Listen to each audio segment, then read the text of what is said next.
Good morning again, ladies and gentlemen, and welcome back to the Troglodytes News Channel, where you get the real news when it's really news and not history. Now, today we're not going to talk about news.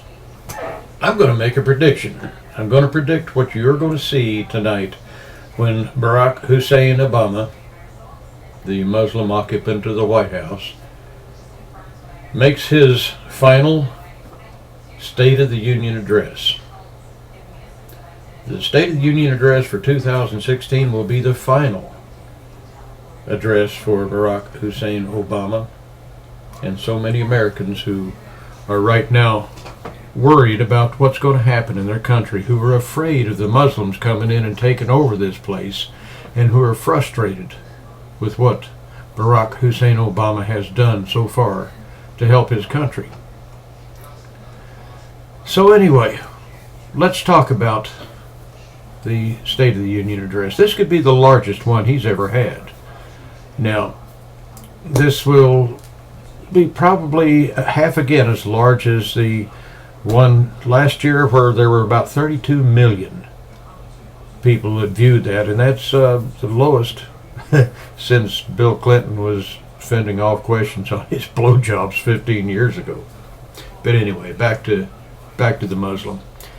He's going to paint you a rosy picture of what he's done during his 8 years in office. But he's going to paint that with such a broad brush that, again, he's going to try and throw a haze over everything that he's done, like he's done for the past 8 years. He's going to talk on a lot of subjects, but nothing really, really specific, because he hasn't accomplished anything worth bragging about. He's going to try and tell you that he brought the economy back when he bailed out the auto trade, but guess what? He didn't do that. The World Bank did that. He didn't do nothing. His phone and his pen did absolutely nothing and had no effect on that, because the banks were already in the process of bailing our country out.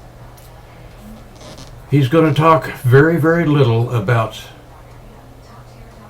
defense of our country, about ISIS, about Islam, because there again, he doesn't want to go there.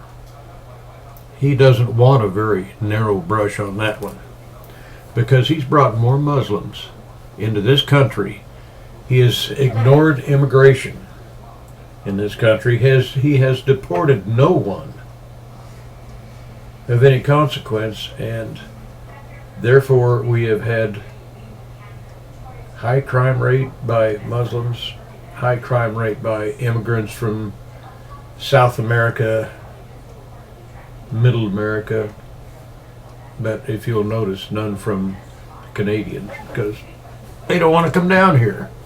Anyway, he's not going to talk about that. He doesn't even want to get on the Pacific Trade Pact. Now, that's a subject that'll get him in trouble with the Democrats and the Republicans.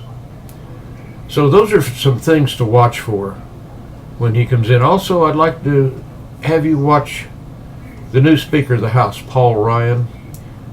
Watch him. He'll be sitting directly behind the President, right next to the Vice President, but watch what he does. Watch his reaction to the President's speaking points. Oops, did I say President? I meant Muslim occupant of the White House. Watch Ryan's reaction to the speaking points and his facial expressions. He's not a really good poker player. Watch his applause, the length of his applause, the veracity of his applause. You know what to look for. Watch it. Also, you need to take a look in the First Lady's gallery.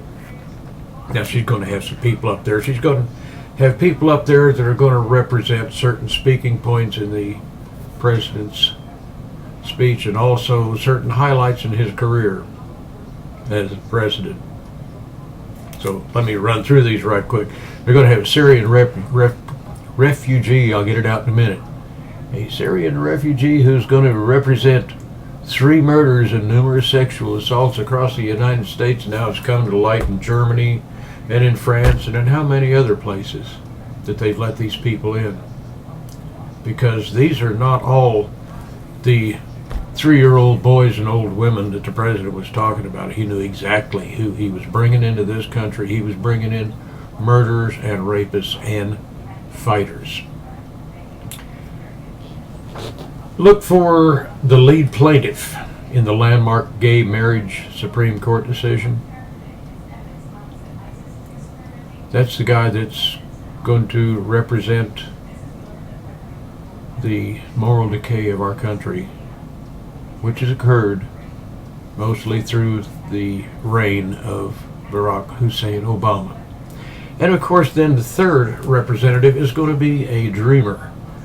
Now, what they call a dreamer now is the children of the illegal immigrants that Barack Hussein Obama has led into this country, and that these dreamers are now getting full benefits, full education, full welfare, full everything. But each one of these people, he intends to make a point. And I guarantee you, he will. And my last point is, he's not going to stay long on the State of the Union for next year, where he won't be. But he's not going to predict what president's going to be there. I doubt if he's going to try and predict whether it will be a Democrat or Republican, because right now, neither one are in his favor. He's not going to mention any specific names. I don't think he will mention Hillary Clinton, because Hillary's in trouble now. And it looks like she may lose the Democratic election too. And that ain't going to be a good thing for anybody. You know he's not going to mention Donald Trump or Rubio or Ted Cruz, because he knows that each one of those three people will make 10 times the president that Barack Hussein Obama ever thought about being. Anyway, that is my prediction for tonight, my point for the day, and my rant for the day. And thank you for watching. Please like and subscribe to my page.